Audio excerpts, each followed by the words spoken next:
your worldview is that people are going to abandon you in their relationships. And so you either go into those relationships being very needy and afraid, or you go into those relationships being very jealous. Why is it so important to make this switch from us thinking what is wrong with you to what happened to you? Well, let me answer that, because I first came across this question of what's happened, what happened to you when I was doing an interview with Dr. Bruce Perry a couple of years ago for 60 Minutes story I was doing. Now, I've known Dr. Perry for over 30 years. I first started interviewing him in the early 90s, late 80s, early 90s on the Oprah show, when we were talking about raising children and how important it is those first 0 to 6 years. So I've been hearing about what it means to nurture and support the brain early on. It wasn't until that conversation a couple of years ago. I don't know whether, I think it's because of where I was in my life at the time. I opened a school in South Africa. I've had these wonderful, brilliant girls who come from traumatic backgrounds grow up and have really serious mental health issues. And I was trying to, at the time, figure out, what are we doing wrong at our school? Something's really wrong here. And in that interview with Dr. Perry, he said, you know, most people ask the question when kids are not behaving the way you want them to behave, of what's wrong with them. We really should be asking about what's happened to you. And something went, aha, aha, aha, in my brain. It was like a major moment, like I got it in a way that I hadn't received it before. And I realized that it's not just for children that you ask that question, but it's really everybody. And that moment, Bruce, as I've said to you many times, Dr. Perry, changed the way I saw my relationships, how I saw my own life, how I interacted with people, and even in politics, where it was so crazy in the past 4 years, and everybody's always talking about what's wrong, what's wrong, what's wrong. I would always say, I wonder what happened to that person. I wonder what happened to them younger that caused them to be this way. So all of the labels that you just gave, Jay, there's a world of labels. There is, overachiever. There's, obsessive compulsive moms, soccer moms. There is the desire to, please people all the time. There's a multiple labels that refer back to what happened to us. And so I will just say this. One of the things that Bruce says in the book, each of us comes into the world with our own worldview. And that worldview is actually shaped from the crib. And you get from the world what you project into the world, and you project into the world what you were raised with and what you were raised around. So that's why what happened to you is the essential question. So beautifully said. And I wish my brain had aha moments that sound like that, Oprah, too. So I love that. And Dr. Perry, I'd love to hear your thoughts. Well, I come at this from a slightly different perspective because I have a long history of being a history fan and had studied history growing up and was very well aware of the relationship between the things that happened in the past playing a major role in how things were functioning currently. And I think I think most people are able to kind of make that connection. But as I became a biologist and learned about the development of the human body and the human brain, it became clear that we have our own personal history and that the things that happened in our life shape the systems in our brain that influence how we think about things, how we feel about things, and how we behave. And it really, it leads to a completely different approach to getting to know somebody. You enter the interaction with a curious mindset. You're curious about like what's going on. I mean, and it really, I think, is, as Oprah says, it really opens up this new perspective on understanding a person. You can be much more empathic with them as opposed to being so judgmental. Yeah, for me, that reframing that you both have so beautifully illuminated in this book is so subtle, but it's so powerful because it removes that judgment, it removes that negative observation, that criticism, that that fear that people feel on the receiving end of that as well. To me, just that switch of question is so powerful. So what I want to do now is I want to ask you both questions throughout the different chapters of the book, as no one really has it till today. And I'd like to start with you, Dr. Perry, and ask you what happened to you? What inspired you to study child trauma? Where did your journey start? And why did it become so important to you? Because obviously this is something that you've done for decades. Tell us about the beginning of that journey. Well, it started kind of randomly because when I went to college at Stanford, they have a freshman seminar process where they take incoming freshmen and they assign them to some eminent faculty member. And then for every week, for the whole year, you meet with that person and you get to know their work and have conversations. It's a great experience. And I was randomly assigned to Seymour Levine, who is the grandfather and now great-grandfather of almost all of the big stress researchers in our field. And he had just been doing a series of studies looking at how you could take a little rat pup and give it a tiny little bit of stress, handling stress. You just take it out of the litter, hold it, and then put it back after a certain period of time, and then let the animal grow up. And then when they looked at those animals, their brain was very different than the brains of animals that didn't have that tiny little stress. And I thought that was stunning, that you could have an experience that was literally minutes long, and it would influence in a lifelong way the functioning of this really critical set of systems in your brain that are involved in how every organ in your body functions. And from that point forward, I was studying the development of the stress response systems in animals, and then got into clinical work. And it's interesting, going back to what Oprah said about labels. When you go into mental health and start to get trained, there's a manual that people use, the DSM, and it's full of labels, and it's based on the symptoms that somebody has. And basically, it's a big book that says, what's wrong with you? And it doesn't say what happened to you. And so I was a developmentalist, and I had been studying the brain, and I went into the field, and I'm like, wait a minute, there's about 30 different ways that you can become inattentive. You can have attention problems from hyperthyroidism and developmental trauma and, lead toxicity and all kinds of things. We need to ask, we need to get to know the people that were giving these labels. And if we did that, I think that we would stop giving them labels and start giving them some solutions. Absolutely. Absolutely. Thank you so much for sharing that. And Oprah, as you were saying earlier, the book is full of stories and the science. And when I was reading about your own childhood stories and traumas in this book, it's difficult at times and it's challenging, but at the same time, your level of honesty and transparency is genuinely such an inspiration for myself and countless other people who are struggling as well. And, when I was diving into the book, there were moments where I was so grateful to you for what you shared. And, you open up about a story about how your grandmother used to whip you over the smallest, most insignificant things, like spilling a glass of water and breaking this harsh, right, exactly, breaking a plate. And this harsh behavior was normal for you as a kid. And you said something in the book that really stood out to me. You said that the long-term impact of being whipped turned you into a world-class people pleaser for most of your life. I want to know, how did you become aware of that connection between that experience as a child and how it was being lived today? And how did that start to help you on your journey? Well, thank you so much. I'm so moved that you were touched by that story, because until I was a full-grown adult and I met my best friend, Gail. Gail is the first Black person I ever met who wasn't whipped as a child. I mean, she was the first person I ever encountered. So it is a part of the Black culture to not just spank your children.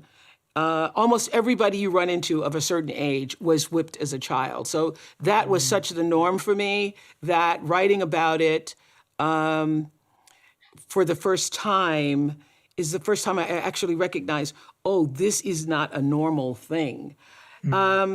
So to really, I was in a boardroom having to confront someone in my 40s, and I had so much anxiety about the fact that I was going to have this confrontation with somebody. It just the most normal disagreements would cause me a great sense of angst and worry and oh my God, and what's going to happen. And I just said, where is this coming from? Why am I so afraid when I am the one in the power seat? I am Oprah Winfrey running the Harpo Studios, my name spelled backwards. I'm the person in charge. And in order to have a disagreement with somebody, I go through so much angst. And I realized, Jay, that even though I had the power, I still felt that every confrontation, I was going to get a whipping, that a whipping was going to result. That thing that used to come up inside me when I had to walk to get my own switch. Oh, where is this feeling coming? I'm feeling like in every confrontation, I'm going to get a whipping. And at the end of it, that person's going to be mad at me. And at the end of it, that person's going to say, you better not act like you're mad. You know, all the things that happened to me as a kid. So it wasn't until I was a full-grown adult in my own seat of, perceived power, feeling those feelings of anxiety and anxiousness, having to have the slightest bit of confrontation. So what I say in what happened to me is that being beaten as a child, having to be subservient to other people's ideals of what it means to be a child, meaning you are seen and not heard. So I've grown up to have this big personality, but being raised in an environment where children are seen and not heard, and your opinions do not matter. So what happened to me taught me that my opinions do not matter. Keep your opinions to yourself and do whatever you can to please other people so that other people will like you, so that other people will not be upset with you. And I will have to tell you, it is also for me, not for everybody else, but for me, one of the reasons why I was so susceptible to sexual abuse, because I had been taught and trained not to speak up for myself, that whatever somebody wanted to do who was older than me or in a position of authority, that they had rights that I did not. So that what happened to me was ingrained in a way that, literally caused me to be a major people pleaser for a great deal of my life. Thank you for sharing that full journey. And I really gravitate towards that statement you said around how when we normalize something, we don't actually even recognize the trauma in it. Right. We don't even realize that there's anything. It was just normal to you. You just expected it. And I think that really brings us nicely, Dr. Perry, to this thought about what's something you talk about, how we're loved in the book. And, you say that a common phrase people use whenever a child acts out is that he or she must not have been loved as a child, right? And in the book, you go on to explain that how it isn't a matter of how many hugs and kisses you received as a kid. So for the parents watching, and I'm sure there are many parents watching, and for those of you who are watching right now and enjoying this conversation, I highly recommend to make sure that you go and order yourself a copy of the book. But for those of you that are watching, and Dr. Perry, when you think about this, what should parents be thinking about differently or doing differently that many of them may be missing today in the idea of wanting to give love? And often our perspective on what love is, or our definition of what love is, feels like hugs and kisses. Well, first of all, to clarify, hugs and kisses are nice things, and they can be part of a really positive, loving environment. But one of the things about the brain is that these systems in our brain that allow us to form relationships and maintain them in a healthy way, the systems that allow us to love and be empathic and become ultimately humane, these systems develop like any other system in the brain that require repetition. That when you want to get better at piano, you have to practice your piano. When you want to get better at reading, you need to read and read and read. And if you want to develop the capacity to form a healthy, loving relationship, you need lots of tiny little doses of attentive, attuned, responsive, nurturing interaction with people around you. And a lot of people grow up, and again, this is language that's not uncommon in our world. Is that it's the quality and not the quantity. So if you give your child a little quality time, then that is somehow supposed to overcome the fact that you're gone for 5 days of the week, and it just doesn't. It doesn't do that. Children need your presence, even if it's your neutral presence. And they come over and they give you a hug and they wander away. They come over and they ask a question and they wander away. And they need lots of tiny little doses of positive interaction. And now one of the challenges in our modern world is that we have so many isolated single caregivers, parents who may have multiple children who need that. And since in the modern world, we've moved away from having aunties and grandparents and neighbors playing a role in this sort of community caregiving model, we've got tons of exhausted, overwhelmed caregivers who are trying to do their very best, but there's just no physical way possible that they could meet all of these needs of these children. And so I think that's a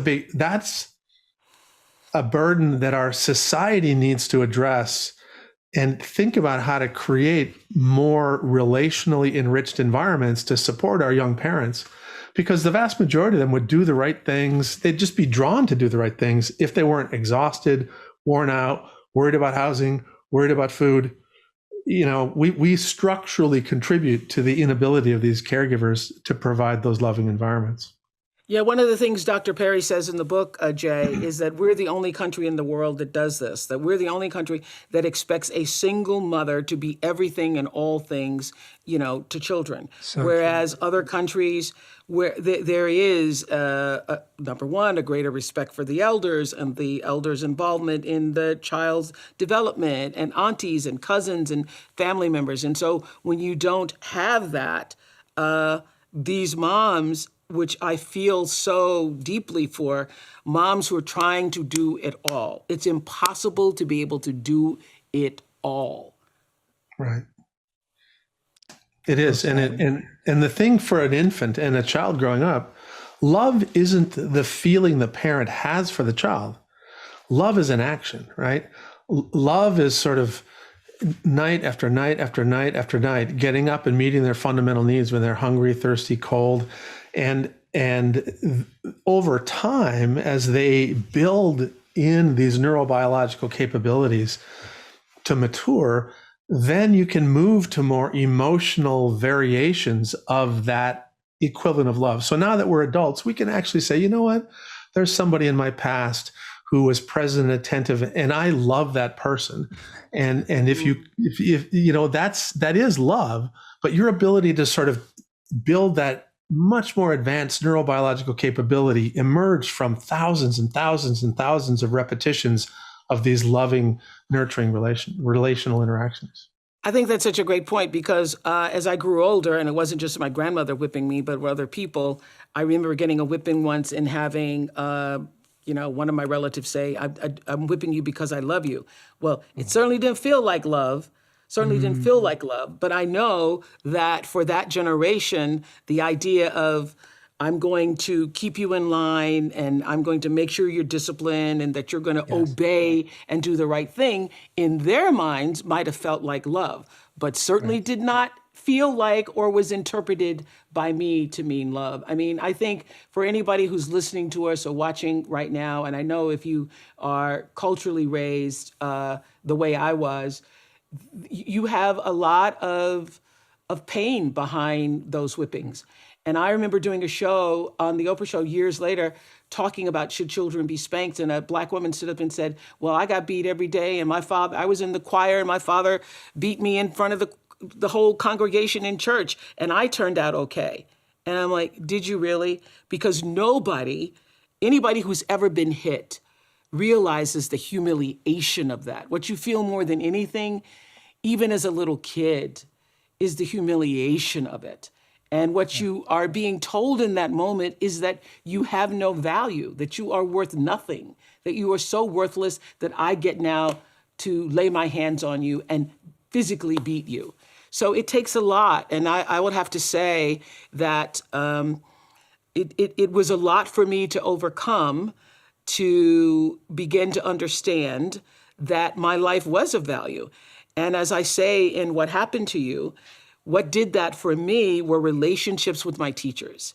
I could cry right now thinking about the teachers who stood in the gap for me and made me feel valued, made me feel important. So it was only at school or speaking in church that I felt a sense of I mattered, that there was some meaning and purpose for me in life. And so, you know, as when I was talking to Bruce on 60 Minutes, I said, Bruce, please explain to me why I'm not crazy.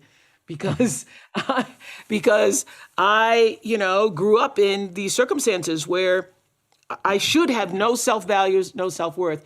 But Bruce, as he explains in What Happened to You, you don't have to have it come from your family. Other relationships with people who are nurturing, supporting, caring, and actually just see you. So the reason why I loved school so much is because that's the place that I felt seen. Yeah. It makes me so happy to hear you both give people the permission to realize that they don't have to have it all figured out, and that they can't have it all figured out, and that we're all trying to be the perfect parent, the perfect person, the perfect professional, the perfect partner, and perfection's impossible as it is, but even that striving for it, you're giving everyone the permission to realize. And also I love that point that was just made around how this is not just what's happening at home. It can be heightened or amplified by what happens at school, or it can be nurtured and nourished and improved as well by what happens. And Oprah, one of the things you talk about in the book, when we're talking about the need for rhythm and balance, and that's what I think this book does so beautifully, is what this book allowed me to do was feel vulnerably, but then project that onto a framework of how to think about it. And I think that is such a refreshing thing, because often we're told to be vulnerable and be open, and then you let it all out, and then you're like, oh, well, this is just a mess. I don't know where to put it all. And then, you know, this book allows you to kind of go, okay, well, that makes sense, and this is how I place this. How do you recommend for people to find the time to create rhythms? I know you say you block out the Sunday to be with yourself and spend time walking in nature, trying not to be distracted. For anyone right now who's saying, I recognize from hearing both of you that I must have some trauma, where do I find the time to unpack it? How do I make time for that? And where do I start? Well, you start with understanding that your cup being full is how you allow yourself to give to other people. You can't give what you don't have. You can't love if you haven't been loved. You don't even know how to begin to do that. So I think it begins with fundamentally understanding that you are worthy enough, you are valuable enough, you matter enough to give yourself the love that you deserve. And that starts by taking out time for yourself. So I have my own rhythm and pattern. I know that if I go 6 days and then on the 7th, by the 7th or 8th, don't give myself a break, that lots of other things give, that I'm not as alert, I'm not as attuned, I'm not as centered, I'm not as focused. So I know that is my limit. I cannot go beyond a certain amount of days. And for me, walking in nature is my solace. It is where I feel that I am one with all, and all being, all creation and, connected. For other people, it may be dancing, it may be music, it may be knitting, it may be whatever it is that brings some kind of rhythmic pattern into your life. Actually, it was Bruce and I were walking on my campus in South Africa, and there were a group of girls dancing literally on the lawn, because Lord knows they love to dance. And Bruce says, oh, that's not just, I said, oh, they're just having fun. And Bruce said, oh, they're not just having fun. They actually are healing themselves, because the rhythmic pattern, that's why when you've been in an argument with someone, or you're in the middle of an argument with somebody, if you just go and take a walk, or you go and turn on some music and you start dancing, if you just have some form of movement, you feel better. That's number one. Number two, one of the most important things, most important takeaways from what happened to you, I believe, is understanding how the brain works. And that diagram that's on page 26 or 27 about the inverted brain being like a triangle. So you see that beginning with the brain stem, that's the lower part of the brain, all the way to the cortex and through the limbic area. You understand that, we're looking at it right there. You understand that when you're upset or in fear or angry or are in an antagonized state, and you're trying to reason with a person, a child, your spouse, your boss, your friend, they literally cannot hear you because the reasoning part of the brain is in the cortex, and what you're saying is only reaching the brain stem.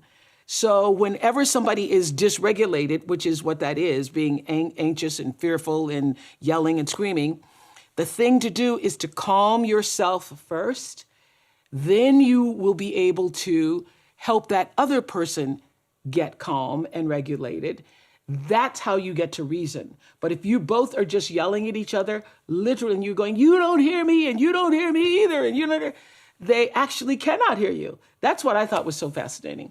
I think I explained it well, right? Yes, I'm just sitting here smiling. Do you concur? Dr. Perry, do you concur? I just want to make sure because I do. I have to, this is actually a lot of fun. Oprah's just become a neuroscientist, so we're going to expect you to now tell a story to trade places. But you know, it's so amazing to hear you explain that, and that's exactly what I meant by giving a framework to really look at it in such a clear way. In a way that we're often not encouraged to see it because it sounds too difficult or too complicated. But to simplify that idea is that here's what you think's going on and here's what's happening inside your brain. And Dr. Perry, when you dive into the science, you quote a study and a survey that said that almost 50% of children in the United States have had at least one significant traumatic experience, but a lot of people will still deny ever having experienced trauma. A lot of people will feel uncomfortable admitting and accepting that they have experienced some trauma. What are some of our misconceptions around what trauma is and how it affects us? And would you mind explaining what sort of experiences are defined as traumatic to help us expand our definition? So most of us first heard the concept of sort of trauma as we're talking about it now in context of post-traumatic stress disorder and combat veterans. And so even within our field in psychiatry, the majority of people who studied trauma and looked at trauma were looking at the effects of these horrific events, exposure to combat, death of a soldier next to you, as the thing to understand around trauma. But over time, the people like me who were studying the stress response systems in animal models were very well aware that it's not necessarily these big traumatic events that are easily identified by everybody as a trauma that will lead to the changes in the brain that cause the problems. And so certainly if you do have these events, that can be a problem. So natural disaster, house fire, car accident, abuse of all sorts, that's certainly traumatic. But probably the most important thing, and I think the thing that's impacting more children and adults than anything else, are experiences that are patterns of stress activation where you have no control over the experience. It's not predictable and it's prolonged, it's ongoing. And I think to some degree, the experiences of the last year are an example for many people of a prolonged set of uncontrollable and unpredictable stressors. And we've all felt sort of our baseline level of tolerance is going down. We're a little bit more tired. We can handle situations a little bit less. And so what we've been studying is the combination of these experiences where you are not in control of your life. And it may be a child who's living in a domestic violence environment where he or she is not the direct target of all of this stuff, but there's so much unpredictability about when the fighting is going to happen. And there's so much unpredictability about whether mom is going to be in a good mood today or a bad mood, or dad's going to be angry or not angry. And that can lead to these physiological changes that increase your risk for physical health problems, mental health problems, and learning problems. And so that's kind of where we're moving in the field, is this recognition that you don't just have to have some sort of capital T trauma in your life to be impacted by trauma. And in fact, if you are a minority in a majority culture, you're going to get all kinds of experiences where you're getting these relational interactions that are sending the signal that you don't belong, which will activate your stress response, which can over time accumulate and influence your physical and mental health. Yeah, thank you, Dr. Perry, for illuminating on that point, because I think for so many of us, as you rightly just said there, we feel that trauma only means trauma with a capital T. And so we often disregard, we often let these things just fade away and, put them under the carpet and just not really give them enough emphasis and focus because we don't see them as being significant. And so, yes, Oprah. I wanted to say that one of the most important points I think Dr. Perry makes in What Happened to You is that neglect is as toxic as trauma. And so even though you might not have had a trauma with a big T, it boils down to, did you get what you needed? And I have done so many interviews, as I know you have too, Jay, with people who are raised in the same family, and everybody in that family has a different experience. And sometimes siblings are arguing about a thing that happened because from their point of view, it felt like one thing, and from the other person's point of view, it felt like another thing. Well, that is the reality of life, that you can have 2 children, 4 children, 6 children raised in the same household, and they experience the love of their parents differently. And not all the kids could have gotten what they needed, and some of the kids got what they needed. So neglect is you not getting what you needed for your worldview, for your personal approach to life, your sense of self-values, your sense of self-esteem.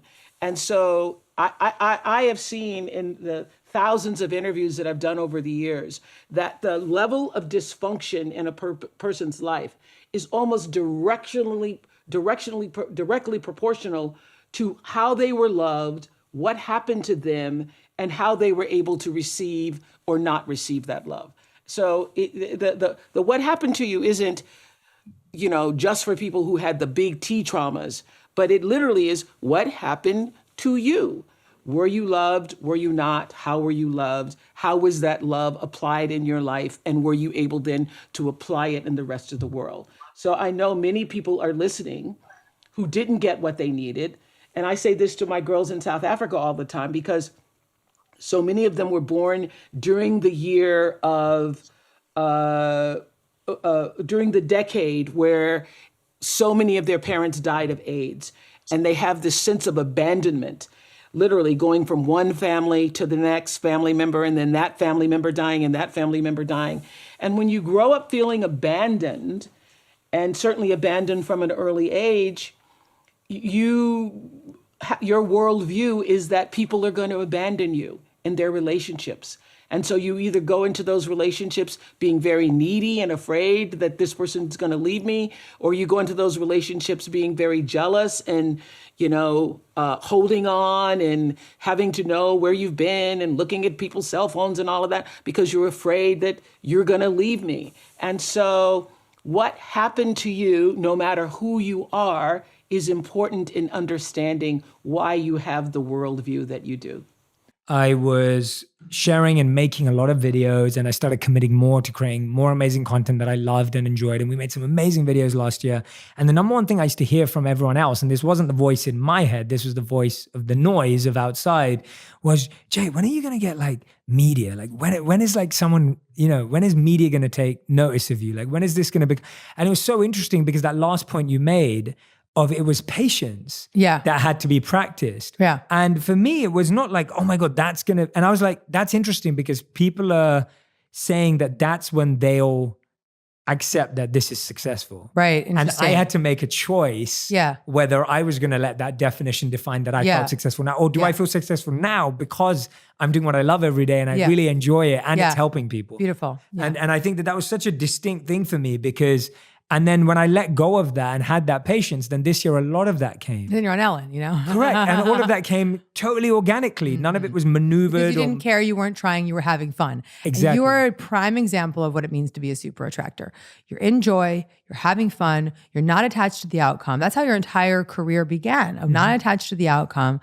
And I'm just going to do something in service and love and inspiration. And it's going to become this thing. And that's how I've built my career too. Yeah. And what about so I love what you gave a great example there of how people are scared to, like you don't want people to pick up the phone call in that fear. You want them to do it in that joy and service. How do people make that switch from fear to joy and service? If someone's honest with themselves and they say, Gabby, right now, I'm just scared. Like I'm just living in that. I would tell someone, like sometimes you just have to pick up the phone and ask for the job because this is the window you have. Sure. So I would, say meditate before and say prayers before and turn it over and prepare energetically to the best of your ability. And then also think about, this is a big one, like think about how that desire is backed with service and love, because as soon as you get into that energy, you feel good. And it's no longer about what you think you need. It's about bringing something greater to the world. And so when I would want something big in my life, whether it was a media placement or a baby or anything, I was always, if I felt like I was strangling the desire, I would always return to why this was going to bring light to the world. And that's where the moment you go there, you feel better. Yeah. And that's the action that you want to take place from that place of action. 100%. I'm so happy that you're saying this right now because I couldn't agree more. Yeah. That's the only thing that keeps me going, makes you wake up in the morning. Yeah. I say to people all the time, like I believe there are service-driven creators, entrepreneurs, business people, whatever, the list goes on. And then there are lifestyle business people, entrepreneurs, etc. Lifestyle people are the ones that do it because they want to live on a beach and have a comfy life. And then the service ones are the ones who are just going to keep doing it. I mean, you're on your 7th book right now. I'll be writing books the rest of my life. Yeah, exactly. And if that isn't service, and I'm writing a new one right now. No, don't. I mean, let's focus on this one. We got to focus on this one, but I do have a contract. Oh, I didn't realize you were. Okay, fine. I'm working on an Audible original. Okay. Yeah, and it's called fiction or nonfiction. Of course, it's nonfiction. Okay, I'm just checking. But it's sort of an audio experience. Sure. But it is nonfiction, self-help. Right. Yeah. Oh, cool. I'm excited for that. Yeah. So it's only Audible. Starting off was only Audible, and then I can, in a year from then, turn it into a book if I want to. But that sounds fun. Yeah. I love that. Yeah. That's awesome. Tell me about, you've said that you're no longer in that hustle mode, but you have been before. Oh yeah, I was. So I'm interesting. newly not there. Right. Yeah. So were you still being a super attractor then? Yes, or was that blocking your... Yes and no. Like, it was murky, right? Because I was attracting a lot, but I was probably really limiting my capacity. And so it's like, we often, don't realize that like we were functioning at a fraction of what we're capable of.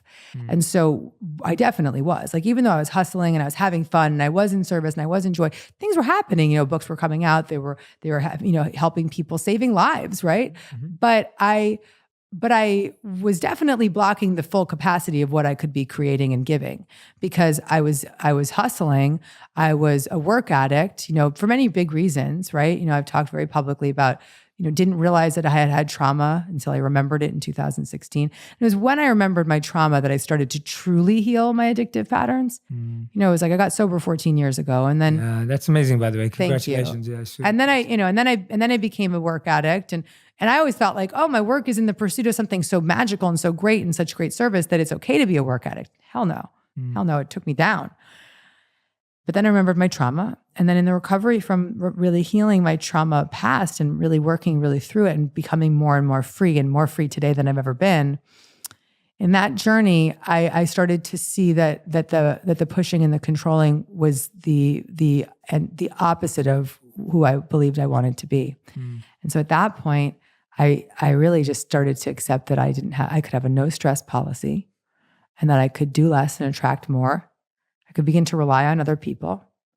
And because look, I could have been in the same position, right? Having a team, having publishers that were supporting me, all that, and still not letting go. I could have still been fully in control, trying to hold everything, even with those resources. So it doesn't matter like what you have, it's about your mental choice. And so in that choice, I said, I'm going to focus on my art. I'm going to focus on my gift, and I'm going to allow the universe to support me and work through people. And I'm going to give it over. Yeah. And so I'm relaxed. I love that. Would you say in that early phase, the hustle was critical? And would you say for others it is as well? I wouldn't change it. Right. Yeah. But had I been aware of my trauma, or had I not had trauma behind it, I could have had the hustle without so much pain. There was a lot of pain and suffering in that hustle that I wasn't able to recognize at the time because I felt so proud and so excited about what I was doing. I wasn't able to recognize I was in a tremendous amount of pain. So yeah, so if someone's listening and they're thinking, well, Gabby, I'm really working hard right now. You'd say, as long as you're dealing with that trauma that's there, or you're reflecting on where it's coming from. If you're working really hard and it's because you're trying to prove yourself because you have a wound that you haven't healed, then go heal the wound. Got it. Because everything will follow. If you're working really hard because you think you need to get ahead or whatever, there's probably a wound there, right? And a belief system that like, if I'm not pushing and controlling, it's not going to happen. And so, I think that the thing I would tell my younger self is that, trust more. And no, I actually don't think I would tell my younger self anything, because I think everything worked out exactly as it was meant to. Yeah, I read somewhere recently that a lot of successful people in general, whether spiritual or not, have to have the belief that everything happened at the right time, or everything happens for a reason. And when I read that, I thought, interesting, because so many people see that as a cliche, so many people see it as a throwaway. But when I read that, actually both spiritual and non-spiritual successful people would say that that's how they see things, because you're now looking at life as life is taking care of me. Totally. You're now looking at life is teaching me when I need to. Life is keeping me where I am, where I need to be. Seeing the difficult moments as opportunities that are revealing to you what you still need to heal. And so when you flip your perspective of the difficult times and choose to see those difficult times as spiritual assignments to grow, to be closer to your source, to inspiration, love, joy, then it turns into a miracle. I'm 5 months into recovery from postpartum depression and anxiety and insomnia, which was, Jay, I'm going to say the F word, but the most fucked up experience of my life. Wow. And right now I'm really feeling great, and I'm feeling really proud and really grateful that happened, because I can help save women's lives as a result of being able to talk about it with authenticity. I can help be a better voice for mental illness because I've experienced it. I can be a guide for people who need medical support when they really need it. And I wouldn't change a thing. Absolutely. And thank you for sharing that again and talking so openly about it. I think that's ultimately like the underline to any major, because we're talking about Viktor Frankl, obviously, in Man's Search for Meaning, talks about it so beautifully, of just like how he couldn't make that situation good, but he knew that if he dealt with it in the right way, that would then teach people in the future. That's right. And I think that's such a great, it's always the underline to any pain. Yeah. Because you're right that in that moment you couldn't be just happy in all of a sudden, or like just burst out into like laughter, but you know that experience has now given you a whole new group of people to serve and share and support with. Totally. And I think all of us, anyone who's listening right now or watching right now and going through any sort of pain, I genuinely think that's the underlying point. If you can't find any other answer, that probably is it. Yeah. That you're being sent a particular gift that you will then be able to open for other people. Yeah, I really hope that the people can take that in. And, I write in the book that the key to feeling good is to decide to stop feeling bad. And that could be really offensive to certain people out there that are depressed or broke or, ill or, whatever it may be. But I tell the story of my postpartum as a true, honest, authentic example of how when I was in the darkest moment of my life, suicidal, that I could still decide to feel good in the most subtle ways. So like, allowing myself to accept support was a way of allowing myself to feel good, right? Or deciding to feel good. being open to a medical path that I never would have contemplated being on was a decision to feel good, right? So it's there was a lot of that decision making in that dark, low moment. So if somebody is in a critical moment right now listening to this, the fact that they're listening was a decision to feel good. Absolutely. Yeah, 100%.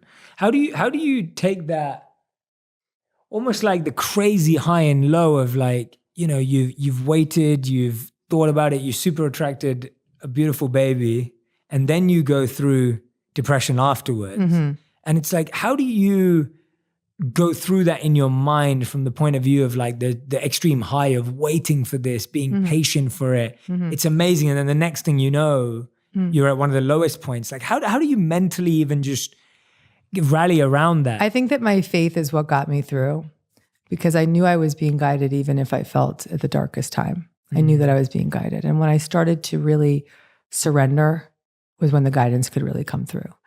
And now in recovery, I am actually quite grateful for it, because I have like an even greater appreciation for my son than I probably would have had I not been through it. Because every moment that I have with him, I'm just like relishing in it, because when I wasn't in that space and I couldn't recognize him and I was scared of him, I now know that I can celebrate the great joy of not being there. Yeah. It's just, it fascinates me, because whenever I'm listening to you, and even in the book, it's like faith comes out so strongly. And I think that's ultimately where so many people feel so challenged by it, because they're like, what do I have faith in? Right. Well, that's what all my books are about. I know, yeah. All my books are really about helping people decide what they have faith in. Correct. And giving them an opportunity to crack open to a higher power of their own understanding, as they say in the 12 steps, a higher power of your own understanding. And that language is very free. There's a lot of freedom in that language, because anyone that's listening, I don't care if they call it God. I don't care if they call it universe. I don't even care if they just call it inspiration. Inspiration, someone may be like, I don't think there's something outside of me, but I know that I can receive inspiration. And when I follow these steps, I'll feel that inspiration and that intuition. That's perfect. Yeah. So your approach is very And so when you start to have faith in that inspiration, then life gets easier. Yeah. And I think that's what it is. And I love that you've just said that's what your books are about. I think ultimately life is a path of us figuring out what we have faith in, because you're going to have faith, right? Whether it's... Well, I think a lot of people walk around, sorry to interrupt you, but they walk around thinking that their faith relies in their own will. And that's where they get into a lot of trouble, right? Really be learning to live in a way where we are no longer, it's not my way or the highway, and we are starting to have this trust that we can turn things over and we can lean into a better feeling and then be guided. Yeah. Then life gets really groovy. I mean, just over the last few days, it's like at one point I was just feeling like a little beat up, because I've been like running and moving, and I'm here traveling with my family, and I was just feeling it. And then I just said I prayed and I said, thank you, Spirit, energy of the highest good, for giving me strength and giving me energy to get through all these beautiful opportunities and to show up for them with joy and service and not being overtired and beaten down. Yeah. And as soon as I said that prayer, energy just started to move through me. And even though I'm tired, I'm super pumped to be here, and I'm super pumped to go to the next thing. And Yeah. So it's easy to say when you're doing awesome things like this, but I needed that strength. Yeah. And so I think that once we start to have that relationship with our higher power, we can stop trying to control things and we can give them away. Yeah. And I think, when you were saying that, it's unfortunate that I'm only thinking of a fiction movie, but I think it's an important reference. Have you seen Doctor Strange? No. Okay, so Doctor Strange is awesome. You would love it. Okay. And I'm going to give away the whole movie now, so maybe you should. Okay, spoilers. I have to. Go. The amazing thing about the movie is it's based on a doctor who's highly reputed, who really understands his craft, and his faith is in his hands. Yeah. And his ability Yeah. to heal people, as a surgically heal people, not spiritually heal people. And what ends up happening is he has an accident which takes away his physical ability to have the stability in his hands to perform any surgical procedure, that he then turns to alternative paths. Yeah. Now, it's a fiction story, but I would love to hear if you know anyone who's had a similar story. We hear about so many stories like that, I meet so many people like that who were billionaires initially and valued everything they had in their money, and then they lost that money and then that changed them. Or someone who had a value in one of their physical attributes, whether it was their beauty or their strength, and then that was taken away from them, but then they found it somewhere else. And I think that's what I find so incredibly telling of what you're saying right now is the best example of it, is that you find that when your faith is simply in your physical self, it's just consistently broken. It's called body identification. Yes. And when you're stuck in that body identification, you've disconnected from your spirit self, the spirit identification. I have a whole chapter in the book called Lift the Veil. It's my favorite chapter in the book. And I really pushed the metaphysical envelope there. And it's really talking about how we when we're in that body identification, I am, this person, and I am this author, or I am this business owner or doctor or whatever, we're actually blocking our greatest source of power. And so when we start to, use our bodies as a vessel through which we let spirit work through us, that might sound really heady for people, but I can unpack it. Yeah, do it. Unpack it. Yeah, I think that when we start to recognize that it's how can I make this not too heady? When we start to recognize that when we are attuned with the feeling of inspiration, I keep coming back to inspiration to use as the demystifying word, because I would call it spirit, but inspiration is the same thing. When we allow ourselves to be really attuned with this inspiration, we actually, as we said before, can expand time. The beautiful message that you give to your child comes through you when you stop thinking about what you're supposed to be saying and you allow what needs to come through. And so we're no longer in the body and the pretense of what we think we should be doing, and we're actually in our spirit self, using the body as a vehicle through which we express truth. And so when we can make that adjustment, you're unstoppable. Yeah.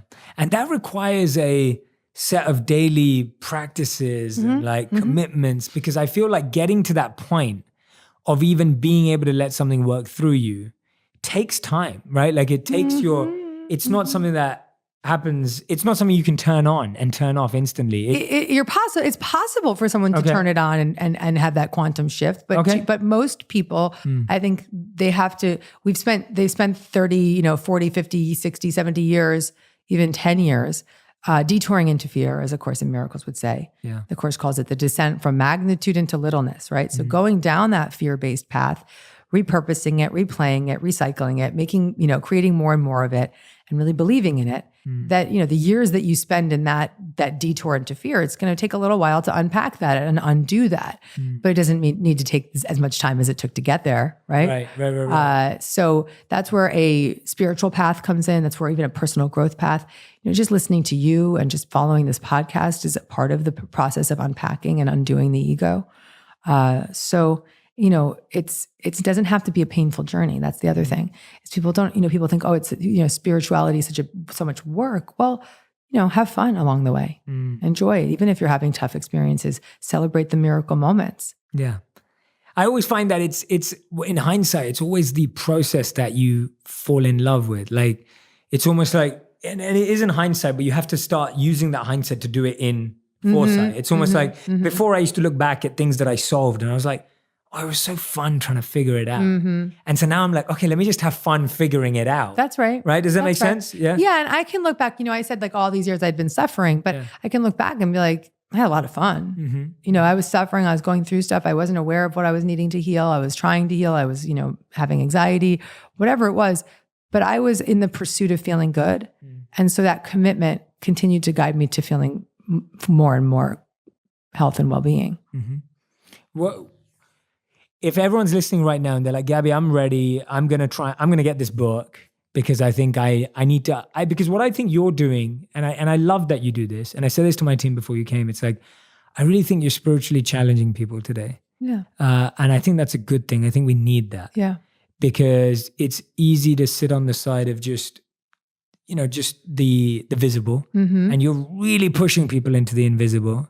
And every time I speak to you or I read your work or I think about what you do for the world, I really think that's what you do. I think that's your superpower. I think you're really good at challenging and pushing enough to provoke people, but not enough, not too much where people are like, oh my God, that's just, I don't even know what she's To wake them up. Yeah. Yeah, which we've talked about before, like to awaken people. If someone's like, Gabby, I'm going to buy the book today, I'm going to read the book, I'm going to start making a commitment, how can they get the most out of this book? How should they read it? How should they approach it? What should they be thinking of? Good question. I would say just be open and willing to see things differently, and take what works and resonates, and don't take what doesn't. Okay. Because if it doesn't resonate, then you have another should. I should be thinking like that.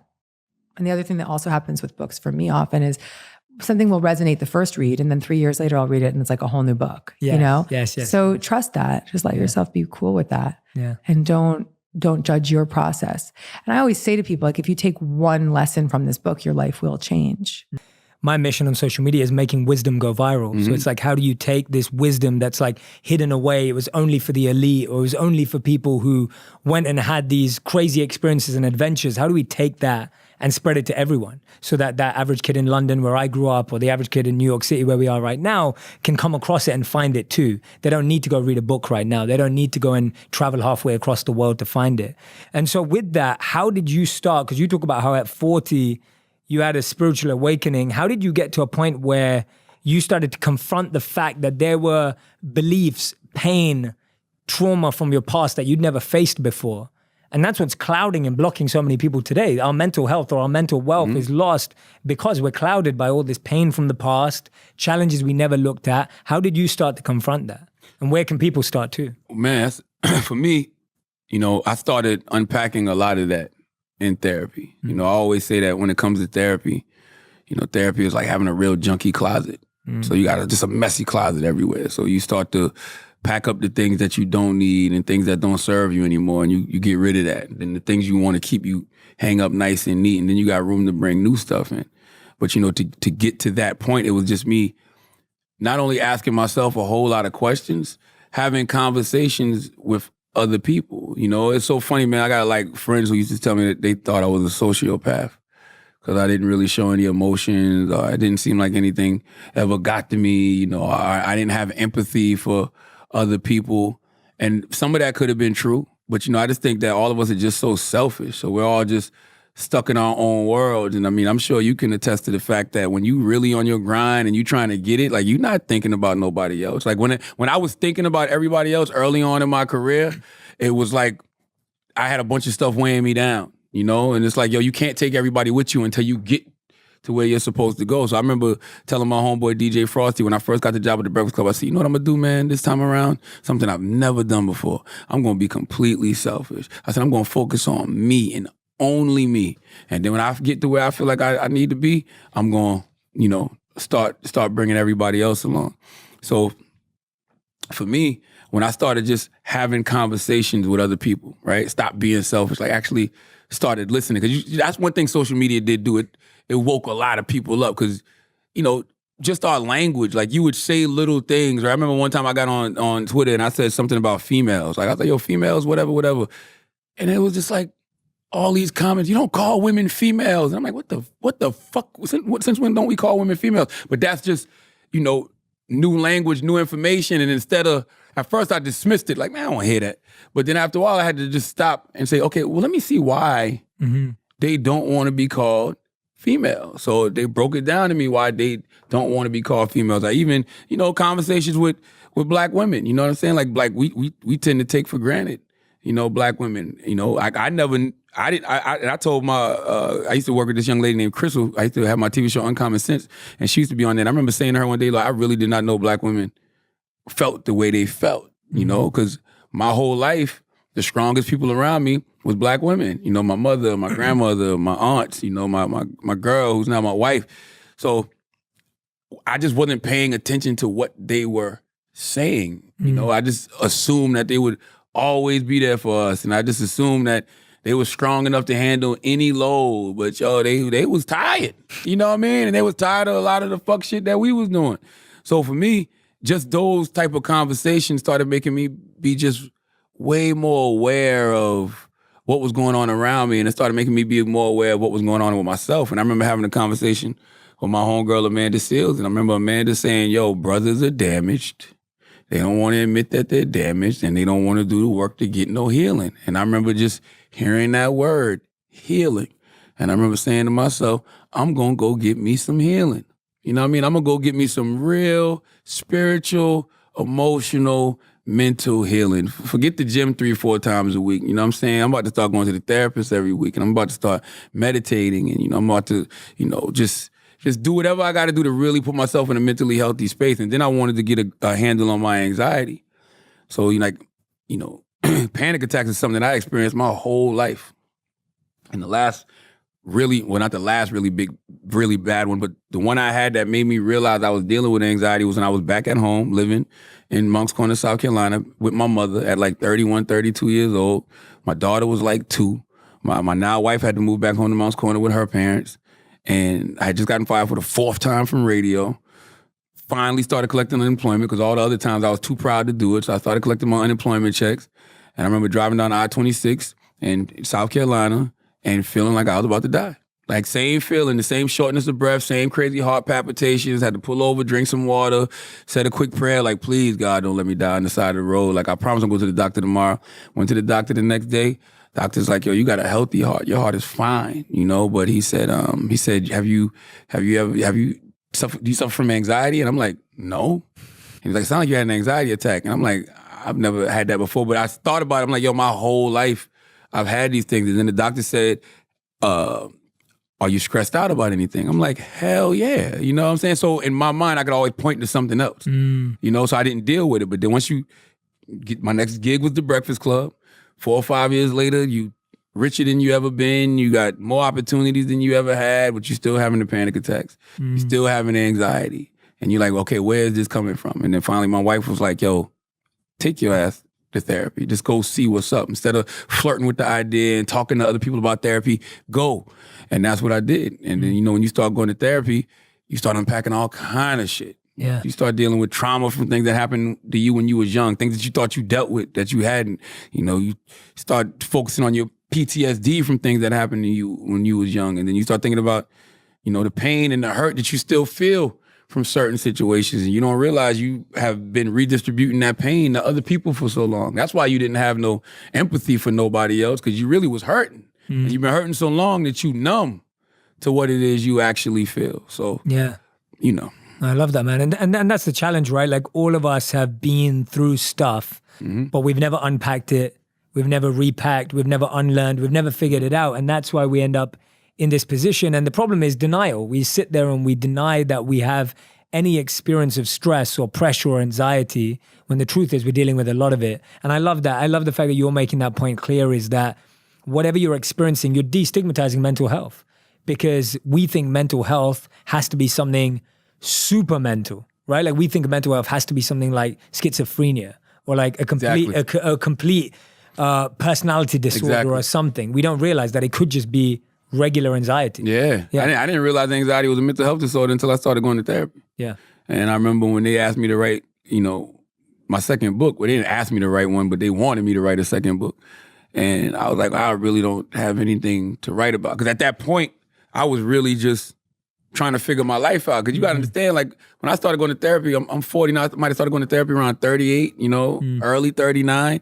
And for me, it was like, yo, can you imagine thinking you had it all together, thinking you knew exactly what was going on in the world, and then you start sitting down with a therapist and realizing you don't know shit, realizing that, you just, everything that you was raised totally wrong in a lot of different ways. You was raised wrong by, the influences you had growing up. You was raised wrong by the music you was listening to growing up. You was raised wrong by your environment, and you've carried all of this stuff with you into your adult world, and you're still trying to function with this level of thinking and this level of understanding of things. But you've lived now, like you've lived and you've been around the world and you've talked to a lot of people and you've seen other things, and you realize like, nah, this ain't it, bro. Like we wrong. So imagine feeling like you know it all to realizing I don't know shit. Especially when you're an influencer. Yeah. Like you're an opinion maker. Like people come to you to listen to your thoughts. So And then you have to go through that process. absolutely. So the only thing I could do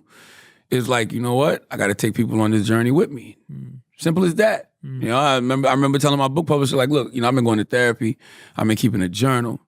You know, I've been dealing with my anxiety, but then I realized I'm dealing with my PTSD. I'm realizing I got trauma from things that happened to me when I was younger. I'm, you know, talking about being molested when I was 8. You know, I'm talking about issues with my father, like all of these different things, you know, fear of not being a good husband, fear of not being a good father, you know, fear of, you know, not being a good friend, you know, just all kind of different things. And so I just started turning these into in the pages of a book. And what I was trying to do, I was trying to translate what my therapist was telling me, but that doesn't work, you know, because what your therapist is telling you just helps for you to have a better understanding of what it is you're going through. So one thing that my therapist did help me do was to explain what I was going through better. But I brought in a doctor named Dr. Ish to give like the clinical correlations to everything that I was feeling. And that's what was, that was really the most beautiful thing about the book. That was therapeutic for me. And I know people say that all the time when they write books. Oh, it was therapeutic for me. But no, this was really therapeutic for me because this is it's not a book about understanding.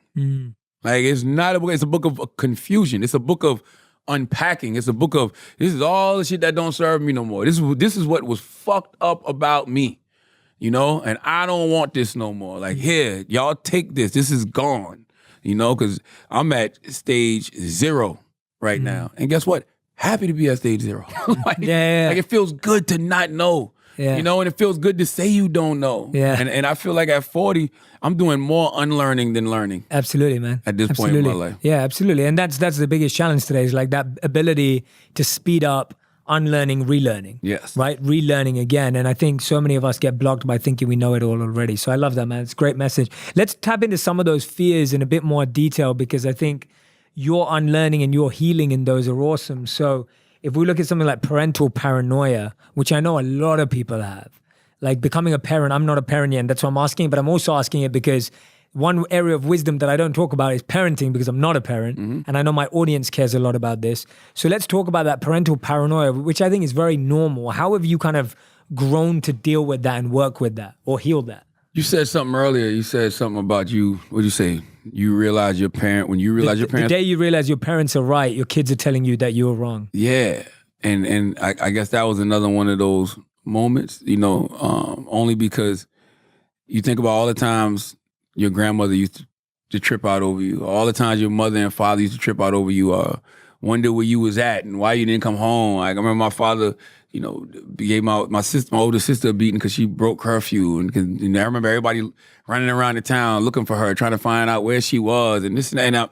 And it's just like, that's a paranoia that only a parent can understand. You know what I'm saying? Like the love you have for your children, like those are risks. I got 3 girls, so that's really your heart outside of your body. Like you're looking like somebody just ripped my organ out and threw it on the table, and I'm like, yo, could you be more gentle with my heart? That's my heart. So it's just like when my daughter is on the way to school in the morning, you know, her being at school right now, like I don't feel any sense of relief.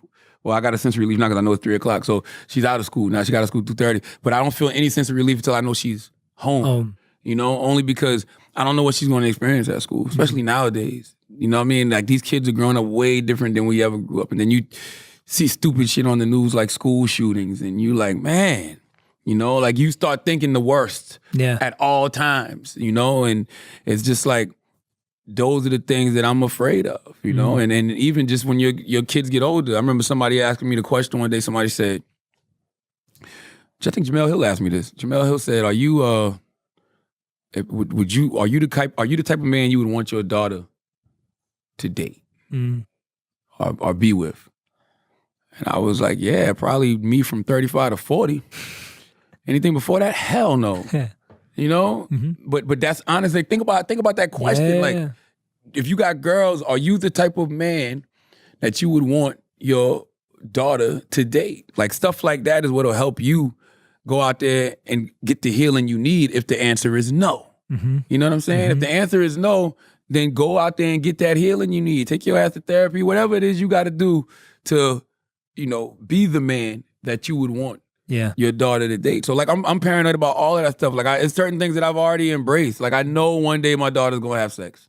You know what I'm saying? Like, and then just gotta get it. It's gonna happen. Like every woman that we love in our life has sex. Your mama, your grandma, your sisters, your aunt. That's gonna happen. So it's just like things like that. I'm about to get a panic attack thinking about it, but that's just you like things like that is what you just have to accept. You understand what I'm saying? So it's just like, I always got to remember my serenity prayer, man. And that's just God grant me the serenity to accept the things I cannot change, courage to change the things I can, and the wisdom to know the difference. Because there's nothing I can do. And that's somebody else told me that too. And that was like one of the most freeing things to me. They told me that you got to just let go. Yeah.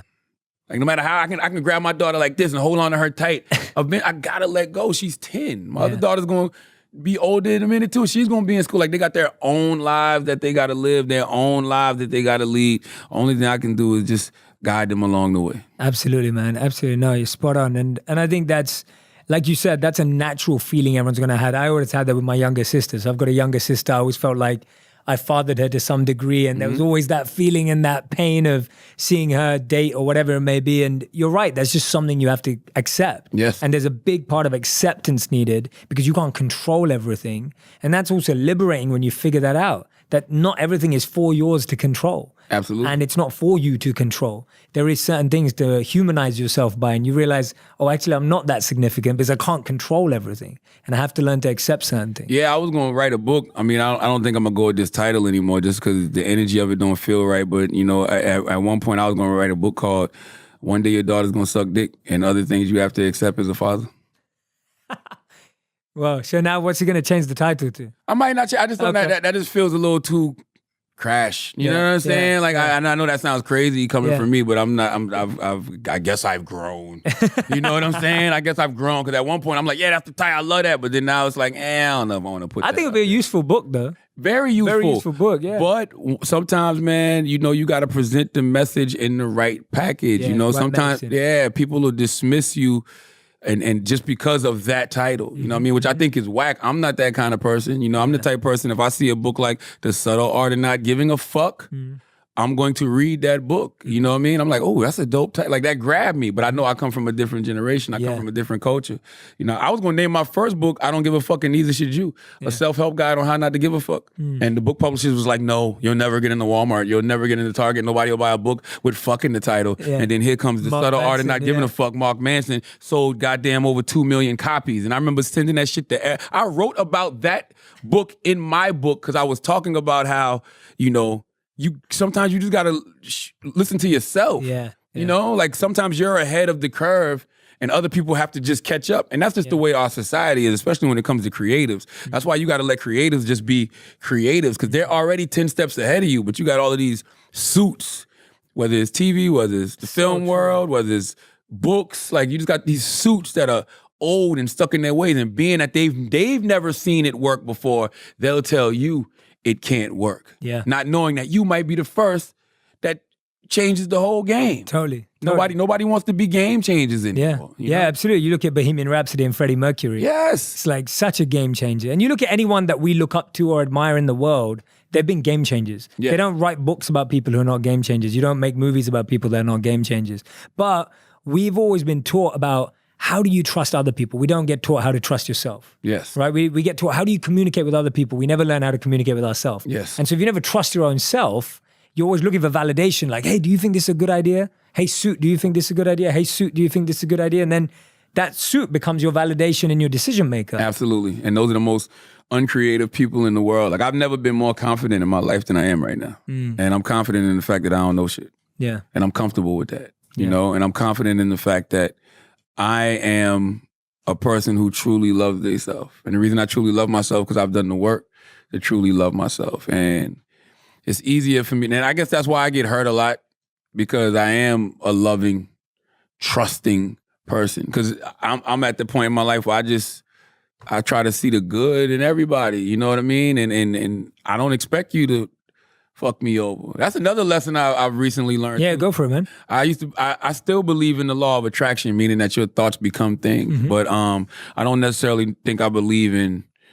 energy as far as like whatever you put out, you get back.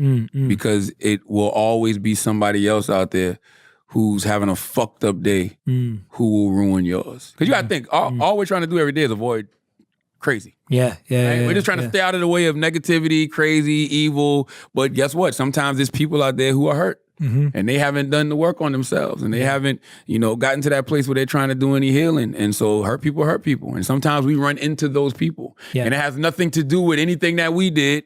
We just happen to run into, some of that negativity that day. Yeah. So that's just something I've been thinking about. So it's just like, yo, you gotta put that kind of energy out there just because you like putting that kind of energy out there, not because you're putting that kind of energy out there because you want to get it back. To get it back. Yeah, absolutely. And I've realized actually that when you put out good, it does come back to you, just not in the same place as you put it. Yes. Right? Like that energy will transfer back, but not in the same place as you put it. So just because you put good energy into work doesn't mean good energy is going to come back to you through work. Absolutely. Just because you put good energy into this person doesn't mean this person's going to give you good energy back. Absolutely. And that's our expectation, is that we think like, if I'm nice to this person, they'll be nice to me. And that's not going to work like that. No, be nice to that person because you want to be nice to that person and put a period on it. Yeah, absolutely. I love that, man. I feel like one of the biggest mistakes we all make as humans is that we keep communicating with people from where we are, not where they are. And so we forget that we were where they are right now. And if we just talk to them, recognizing that that was us 10 years ago, 20, 30, 50, whatever it is, that would make all the difference. And now you have a vocabulary for it. We do. We understand mental illness better. We understand mental health. We understand these terms a bit better. We're getting there. When was it when you first started realizing that this was mental illness, this was mental health, this was their conditioning and challenges that were on a deeper level, just more than just their addiction? I think just simply, like I said, by being able to make the connection or lack thereof between a friend of mine's parents and my parents, like seeing your kind of normal person who can go and hold a job. I think my mom only ever had like 2 jobs. I think she worked at a supermarket for a little bit, and she worked at Chick-fil-A, and she could not stand people telling her what to do. And I realized that. And yet then she would tell me what to do, and yet I had to just suck it up and take it. And then even with myself, like I said, me going through anxiety was like a big eye opener. And I remember my first panic attack. I was like 13 years old, and it was really scary. And my mom had gone away. Well, I mean, she just went to the store for like an hour, but I had this panic attack, and I started to realize I was dealing with like separation anxiety from my mother, and that a lot of our relationship was more based on brainwashing, which sounds crazy, but the having this feeling that I needed her, and that if she wasn't there, like my entire world would crumble. And I didn't know how to deal with anxiety. And honestly, I only really learned how to deal with anxiety much later in life, like in my late 20s. I'm 31 now. And even right now, Jay, like I'm pretty anxious right now. I don't know why. It's really weird.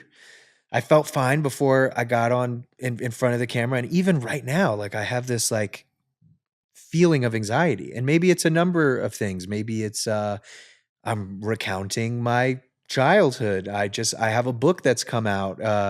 So many things that are going on in my mind. I'm fine. I know I'm fine. I'm drinking water. I'm talking to an amazing human being.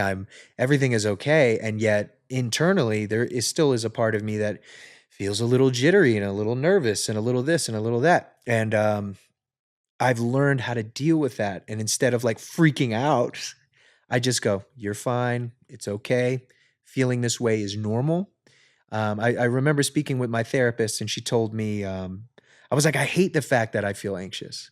I was like, there's people out there that don't really, they just have kind of general anxiety, but they don't have that anxiety where it can also affect them physically, where they feel weird or they feel like they could pass out or this or da. And she was like, yeah.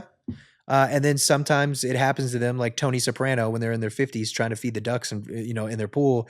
And then that's just their life after that. And she said, the thing is not like you have to accept that that's just who you are, and that's the way your life is now, and do the best that you can to combat and deal with that anxiety and those emotions in the most positive manner possible. So it wasn't until I started truly understanding what anxiety meant and how much it can affect your day-to-day personal and professional life that I even grew more sympathetic towards my mother and all the things that she was dealing with. Yeah, well, I want to thank you for sharing that. And also just to say that I do think it's natural and extremely brave when you're sharing such personal accounts of things in your life and you're putting them out there. And we know the world we live in where everything we say is, you know, it's natural for you to feel that way. So I really appreciate you even opening up and sharing that. And I just want you to know that I think you're sharing your story, not just on this interview, but in this book, in a way that is going to help so many people with their perspective. So I want you to know that. And I also want you to know that we all have anxiety. I officiated someone's wedding this weekend, the weekend that just went. And my wife said it to me. She was like, "Jay, I've never seen you this anxious or stressed in your life with anything you do." And I was like, because it's someone's wedding day. I was like, and people were like, "Oh, but you've done this a million times and you've done," and I was like, it doesn't matter how many times I've done it. It's someone different and it's their wedding day. And this is an important moment for someone. And what I've realized, and I love what you said there because I do something similar, I've redefined my relationship with anxiety that I feel anxious when I care. So I know that when I'm feeling anxious, it's because it's something good about me, is that I care. I'm a human that loves and cares and is compassionate and wants to serve these two beautiful people that I wedded, that I love and that love me and I have a relationship with. It's because of that. I'm not scared about what someone thinks about it or how it goes. I'm anxious because I care about these two people and I feel they deserve something special. It's funny you say that because another thing that I had dealt with everybody deals with it, is intrusive thoughts. You're aware of this, right? Intrusive thoughts. So it could be the craziest thing. It could be your baby falling to its death. It could be you, I don't know, punching a store clerk and you're just like, oh my God, why would I think that? How could I think something so despicable, or whatever the case may be, these dark thoughts. And I remember talking to my therapist and she was like, well, one, those aren't really your thoughts. You're not thinking that. She was like, that's kind of douchebag brain, as she put it. She was like, it's just these thoughts that pop into your head. And you need to understand that that's also like conscious, like your conscious recognizes that and is then terrified. And so I think when it comes to anxiety and the things you care about, it's like, oh my God, if I think about my baby dying, it's because that's the most precious thing to me. If I think about, I don't know, like I said, punching some clerk in the face, it's like violence. I hate violence.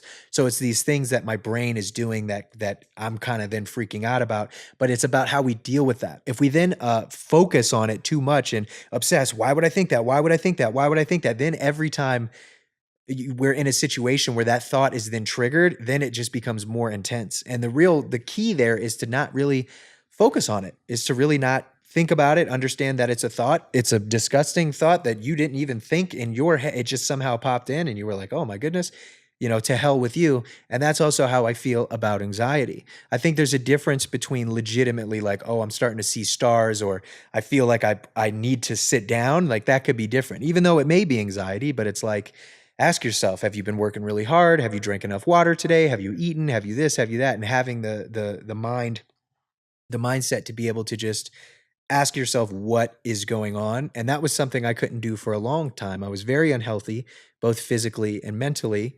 And once I really learned how to utilize these tools, my life became better. But I mean, I still get anxiety. Like it sucks. Yeah. But it also is great. I mean, I'm not going to say anxiety is great. Anxiety just sucks, but it's, look at this great conversation we're having because of it. I've made songs about it. I've written parts in scripts about it. I get it and I understand it. And because of that, it's actually allowed me to connect with people on such a deeper level, and being willing to go. Because I'll tell you this, man, I love rap. I love hip hop. It's a beautiful place. It's also a negative place, just like the world is. But I've met a lot of rappers where I try to have like deeper conversations with them and they just don't do it because I think they're also scared and to internalize how they're feeling. But I did have one guy, and I'll never forget. He was like, bro, I wish I could be you. And I was like, what do you mean? I'm like the nerd rapper who solves Rubik's Cubes and raps about sci-fi. You're like, you're that dude, you got the cred, even though low key I've shot guns and cooked crack. So I guess I have the cred as well, but I don't really perpetuate that life. And he was like, look, man, he was like, I'm scared. He was like, that was so long ago. That's not who I am anymore. And he's like, I like video games. I like this. I like that. I wish I could just be myself. And when he said that to me, I realized that all the years and times that I'd been made fun of in hip hop or this or that, well, at the end of the day, I may have been made fun of by a certain sect or quote unquote cool group or the jocks of rap. but at least I was always myself and never had to pretend to be somebody I was not. And then that led to, just saying I'd rather be hated for who I am than loved for who I'm not, which I think like Kurt Cobain or somebody said. Yeah. I don't know who said it, but yeah, there it is. Yeah, no, that's a beautiful message, man. I think that's something everyone can relate to. And what you were speaking about there about the douchebag brain, in the monastery, we used to call it the monkey mind and the monk mind. So you have the monkey mind that's, saying all these intrusive thoughts, as you said, saying all these self-doubt, anxiety. And then you have the monk mind, which is the calm, the still, the balanced, and to bring that monkey mind back under control. And for me, that was always a fun way of thinking about it. It's just like, I've just got this monkey that's jumping from branch to branch in my head, and it doesn't know what it wants, and it's confused, and it's moving fast, but the monk mind can kind of ground it. So that aligns very strongly. I always saw this guy who looks like, I want you to imagine like a cartoon.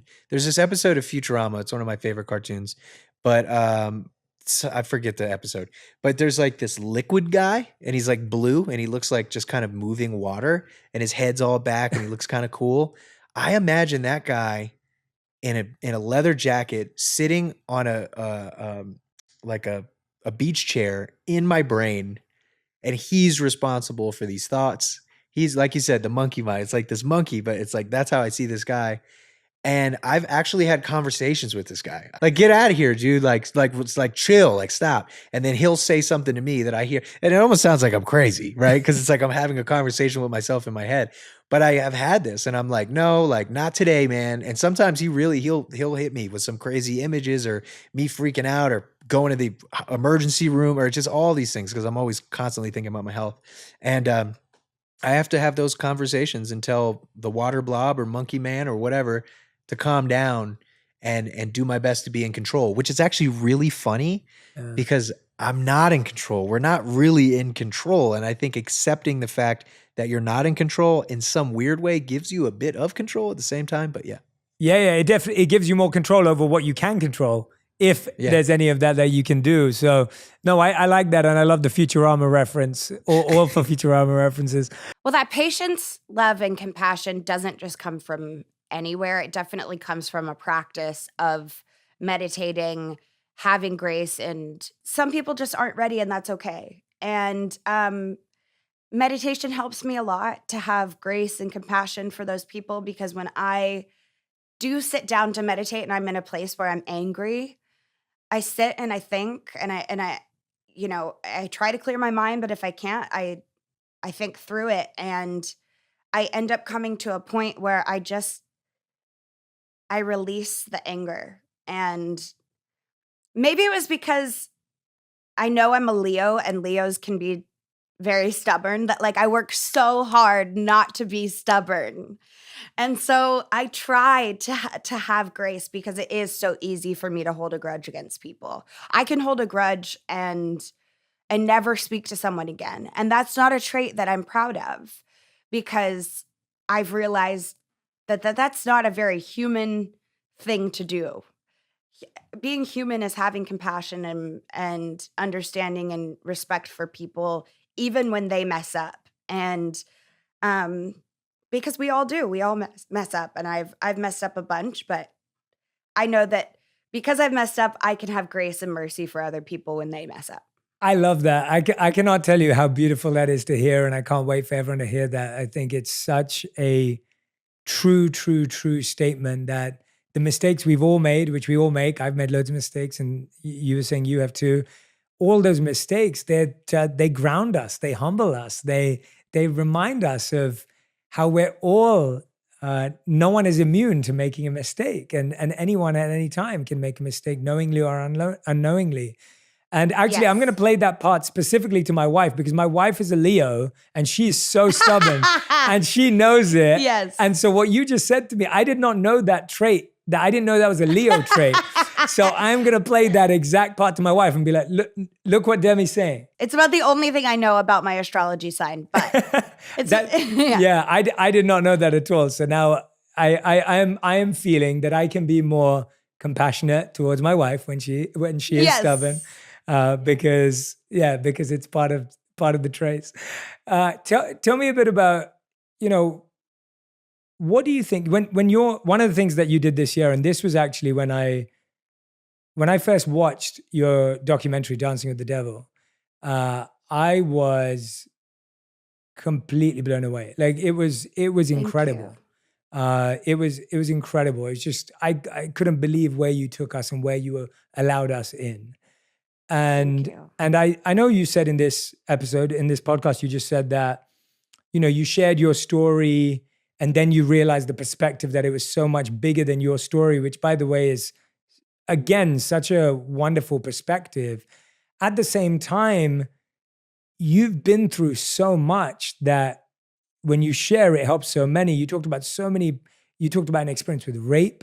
You talked about experiences with, sexual abuse and assault. And when I hear about those things and I still see you coming and rising like a phoenix, from all these like challenges and pain, I wonder, where is your strength coming from today? Like, where do you look to for strength? You said meditation there, and I'd love for you to guide us through your meditation practice. Is there anything else that's giving you strength?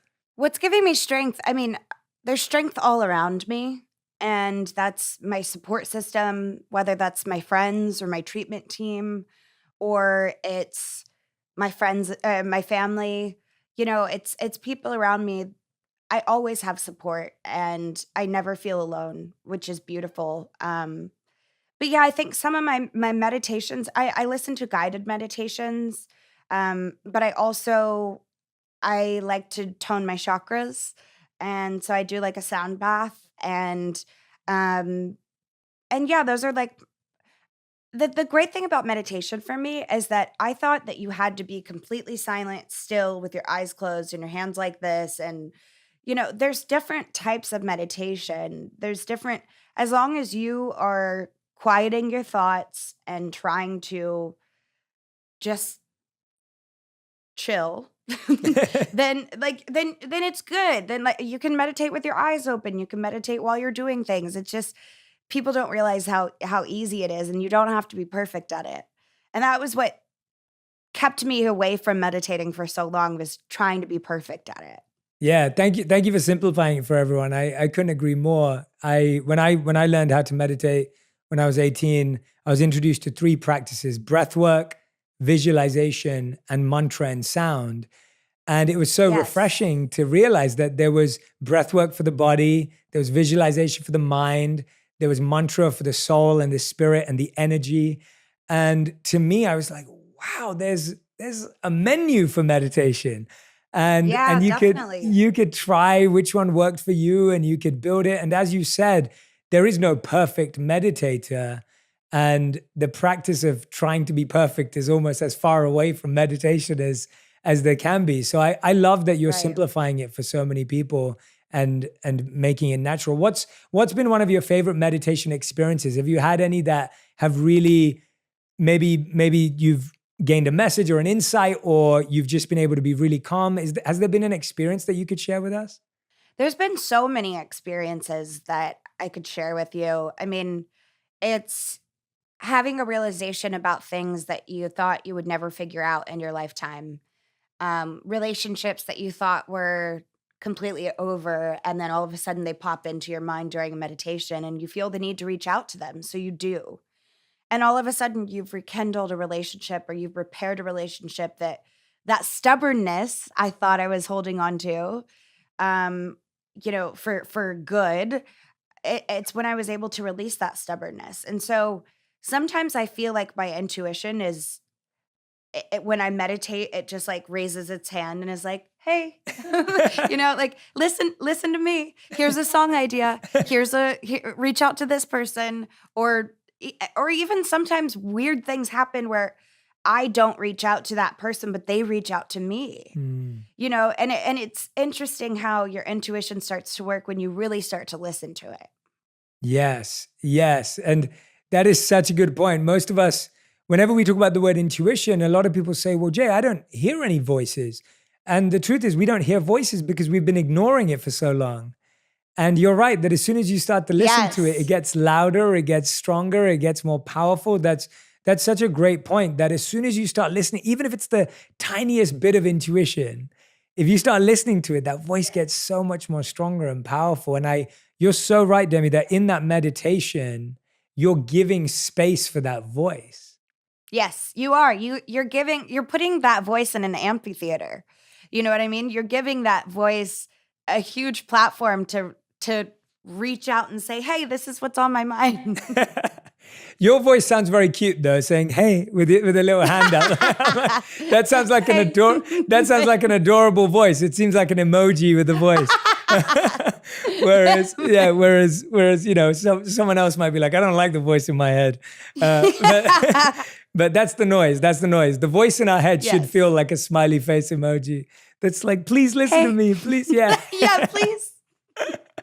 I hope anyone who's listening to this right now, if you're not watching, you have to go back and look at the video of Demi doing "Hey" because it's adorable, and you have to see it, because now every time I hear my voice, my intuition, I'm gonna see that little "Hey." Yeah, good. So I love that. I love that you're laughing too, because one of the things that's always been important to me is that meditation and mindfulness and consciousness, it can be fun and it can be playful. Yes. And it doesn't have to be this really like, it's disciplined, but it's not this artificial, hardcore, rough and tough. Like it can be playful and fun. I could you share a bit about that? Because I see you as such a fun-loving person. And even now we're both laughing about voices in our head. But tell me a bit about that. Have you allowed your playfulness to come through more and your energy to come through? Yes. I quieted my intense meditation personal trainer voice that was in my head. You know, like when you go to the gym and you have a personal trainer or somebody that's like really pushing you, and that just doesn't work for me. And that is the voice that I had in my head every time I went to meditate. It was, stop opening your eyes, stop thinking about this, stop thinking about that. And it was just like, to the point where 3 minutes would go by and I'd be like, I'm already over this. You know what I'm saying? And so I had to really quiet that voice down. And when I started meditating, especially outside, there's going to be noises, there's going to be animals, things like that, planes that fly over. And if I felt myself wanting to open my eyes, I just allowed myself to, because I thought, what are you going to gain from opening your eyes and just taking a second to appreciate the sound that you're hearing? And sometimes I had really beautiful insights. Sometimes I was like, wow, that's a big plane. But like other times I had beautiful moments where I thought, one time, for instance, I was outside and there were all these bugs and I was trying to meditate. And I thought to myself, what do I do about the bugs, right? Like, what can I do? Because I'm just shooing them away. And then I had this moment where I thought, nobody was shooing bugs away at Woodstock when they were perfectly like content and having the best time in the wilderness, basically. They were hippies that like, they learned to share and coexist with the bugs that were there. And I was like, wow, these little tiny organisms are flying around me. They're maybe just trying to say hello. They're just, or they're just living their lives. But like in my head, they're trying to say hi. And that makes it more appealing and fun for me. And so I opened my eyes and I just like let the bugs just kind of fly around me. And if it was a bee, it's a bee. If it stings you, it stings you. I mean, I'm not allergic, but for other people it may be different, but it's just about like shrinking that judgmental voice that's saying, keep your eyes closed, don't focus on anything. It's about quieting that voice and really just like learning to appreciate, okay, why do I want to open my eyes? What is it that I can gain from this experience of opening my eyes and looking at this little bug? Or sometimes I'll open my eyes and I'll see a hummingbird, and hummingbirds to me signify like my ancestors. And so I think, oh, maybe that's their way of saying hello to me today. And I wouldn't have seen that had I not opened my eyes. That was an amazing description, because you just described how meditation is really a conversation, not a command. It's not a command. You're not commanding yourself to do this or do that. It's not like you have a drill sergeant in your head. You actually want to have a conversation and a dialogue to understand and uncover yourself. And I always think about that the simplest form of meditation is having a conversation with yourself, having time to meet yourself. And we would never cancel an important meeting with someone else, but we never even schedule one with ourselves. Exactly. And I always used to overanalyze things. And I always used to tell myself that was a negative trait that I had, that I'm always overthinking things. But then when I started meditating, I started to have those overanalyzation conversations in my head. And then I started thinking, wow, I could go somewhere with this, like I could expand these thoughts. And it kind of gave this like, it turned my brain into like a kitchen for all of the like thought dinners and food for thoughts that I wanted to have, and I just started expanding. And now the way that I think is just completely different. And that's cool too. Yeah, no, the way you've just explained how we have to silence even that, that trainer voice, as you said, like a personal trainer in the gym, or it's so true. It's so true, because otherwise you just become subservient to this other voice. Again, your expansive consciousness is being contained and limited by this other voice, and you don't get to experience that anymore. So I can agree with you more. You've helped me massively refine that. And we, as monks, we would always talk about how you always saw the noise in your head just like a little monkey running around, and that kind of made it playful. And so it was always the monkey mind versus the monk mind. And so the monkey was always playful, and you notice it, and you don't want to trap the monkey or hurt it or anything. You just are entertained by just how silly it can be, but you want to help organize it a little and help it a little bit, but you don't need to hurt it. And so you've really helped me. I think my meditation is going to be different tomorrow based on what you just said. So that's the best compliment. I mean it. I really mean it. I really do. Thank you. I think you're so right. I think you're so right. We get lost always in these. We get always lost in just judging ourselves. Just somehow we get, even when we know we judge ourselves, we now judge ourselves for judging ourselves. It's like we find. Have you ever experienced that? Oh my God, every day. Not every day, but it is something where I do have to catch myself sometimes daily, where sometimes I look in the mirror and I find something immediately wrong with what I see. And I have to stop and say, okay, why did you go there with it? Why can't you look at how beautiful your hair is today, or whatever? Or why don't you think about a quality about yourself that has nothing to do with your appearance, and then like tell yourself how proud you are for gaining that quality. And it's like, it's just always kind of reminding ourselves every day. And that way it gets easier over time, so that I'm not looking, and sometimes it's harder than others. Sometimes it's just easier to go in that shame spiral, the shame spiral where you get onto yourself for one thing, and then all of a sudden that, because I don't like my hair, that means that my body is wrong. Or because I'm not liking my body, now I feel unlovable. And it just goes into that spiral. And the quicker you can stop that spiral from bottoming out, the quicker that you get with that moment every day, where it's like, now I look in the mirror, and if I see something I don't like, it's like a reflex. I just go, okay, what do we like? And so you gotta start to, in a loving and compassionate way, train your mind to remind yourself what you do love about yourself. So powerful. I really hope everyone tomorrow morning is going to practice what Demi just said. When you look in the mirror tomorrow morning, I want you to remember what Demi just said, because it's such a incredible trait that we all have, where we draw these huge conclusions based on one tiny thing.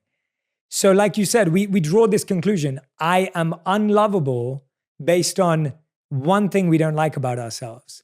And it could be as simple as your hair.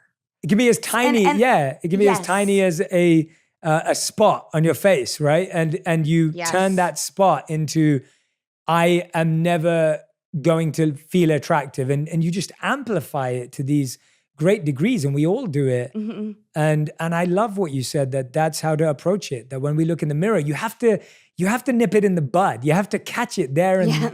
then and there, because otherwise it just gets. I was talking to someone about this the other day.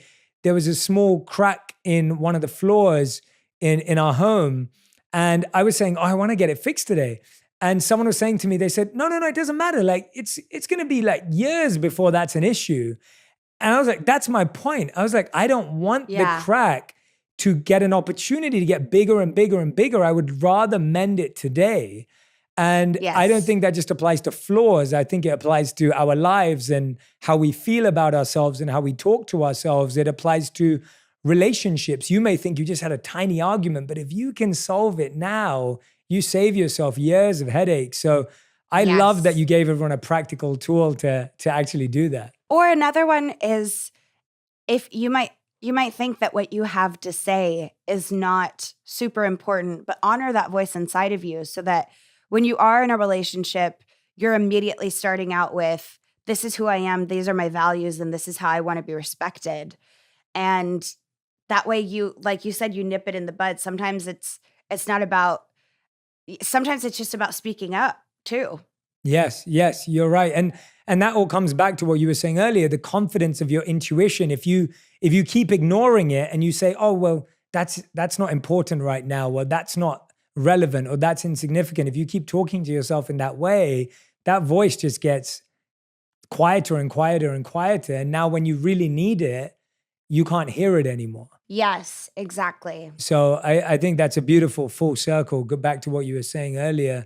Demi, we've talked a lot about, and I love that we're talking a lot about expanding consciousness, because I think that that's not just a noble aspiration. I do believe it's a root thing. It's like going to the heart of the issue, as you said, that if we don't expand our consciousness and as a whole, as a world, we can try and solve this one area, but we're going to keep kind of bashing heads to some degree.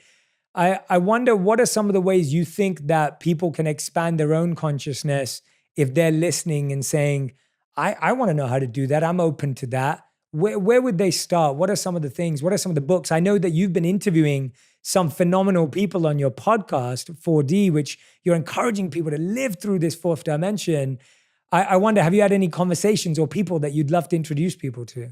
I interviewed someone recently on my podcast named Justin Baldoni, and that conversation with them really opened my mind, because just what they had to say in relation to gender norms that are placed on us at a young age, how we evolve as adults, and how we tend to carry those things from our childhood into our adult lives today.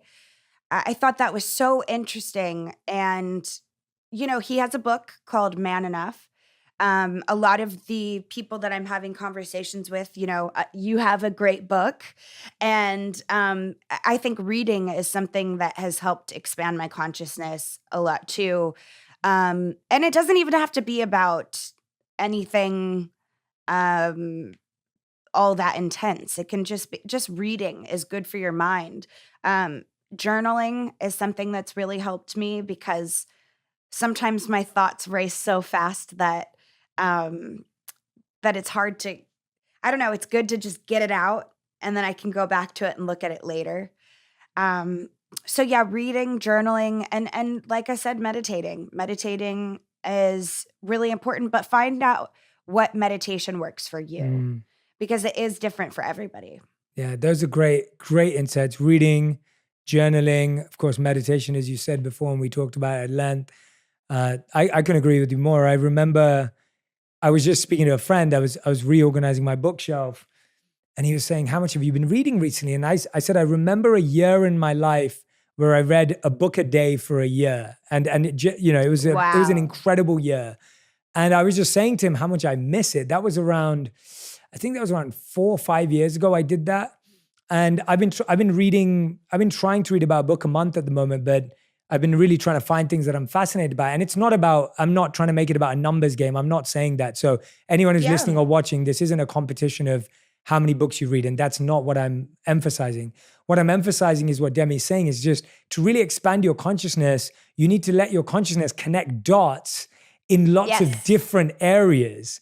And so when I read, I don't just try and read from one genre. I try and read from lots of different genres and lots of different authors and backgrounds, because then my consciousness has the ability to connect dots that it finds interesting. Thank you so much for watching that video. If you enjoyed it, here's another one I think you'll love. It didn't come from the wardrobe or the facelift, the sports car or whatever. It came from within you. And so you stop looking out there for it.